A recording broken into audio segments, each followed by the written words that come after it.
population of Gaza woke up yet again yesterday to another series of evacuation orders.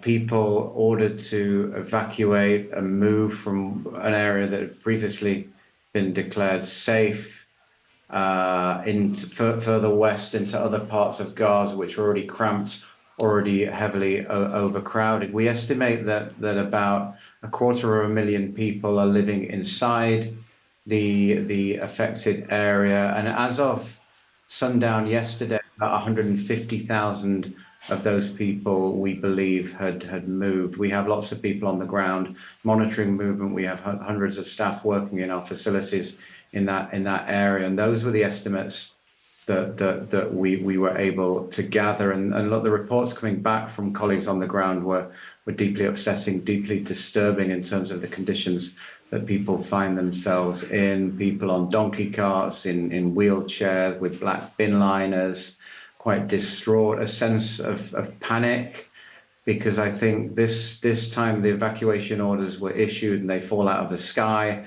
or on people's phones, and quite soon after that the bombardments and the operations started. So people fleeing in quite a high sense of panic, and these are already highly distressed people.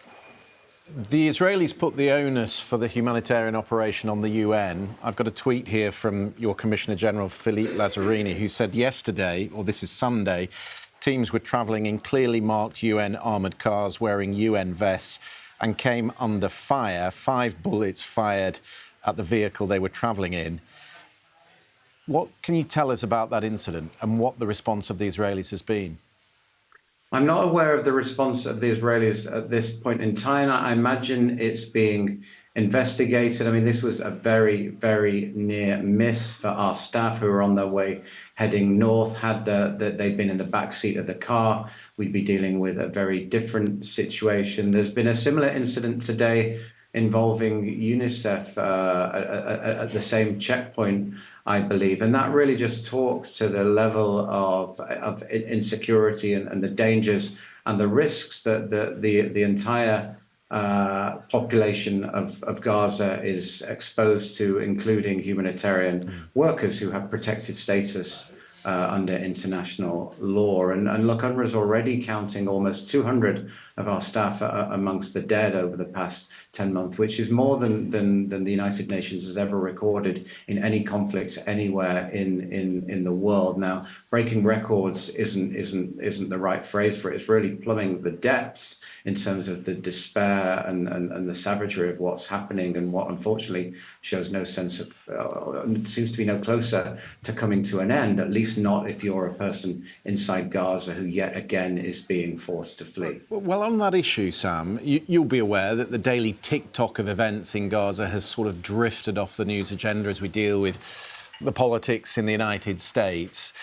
Tomorrow, the Israeli Prime Minister will address Congress, and we will hear about the humanitarian effort and how that has to be run separately to the war against Hamas. For you, how does the rhetoric compare to the daily events of what you and your staff are witnessing inside Gaza?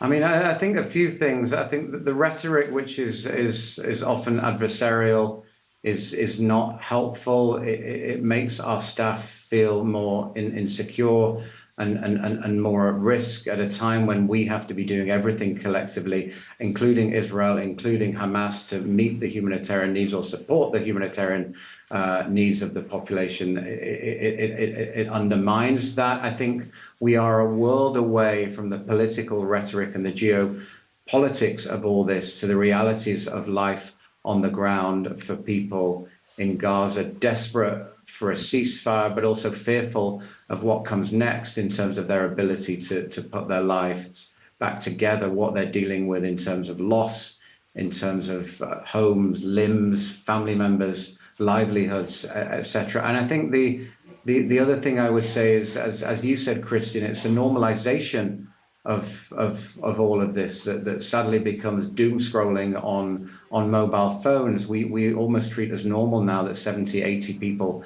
are being killed on a daily basis, which is absolutely not the way that we should be looking at this. It's not the way that we have been ever looked at this in conflicts in Gaza and Palestine in the past. But I think it's testimony just to how desperate the situation has become, that these things can almost be considered normal.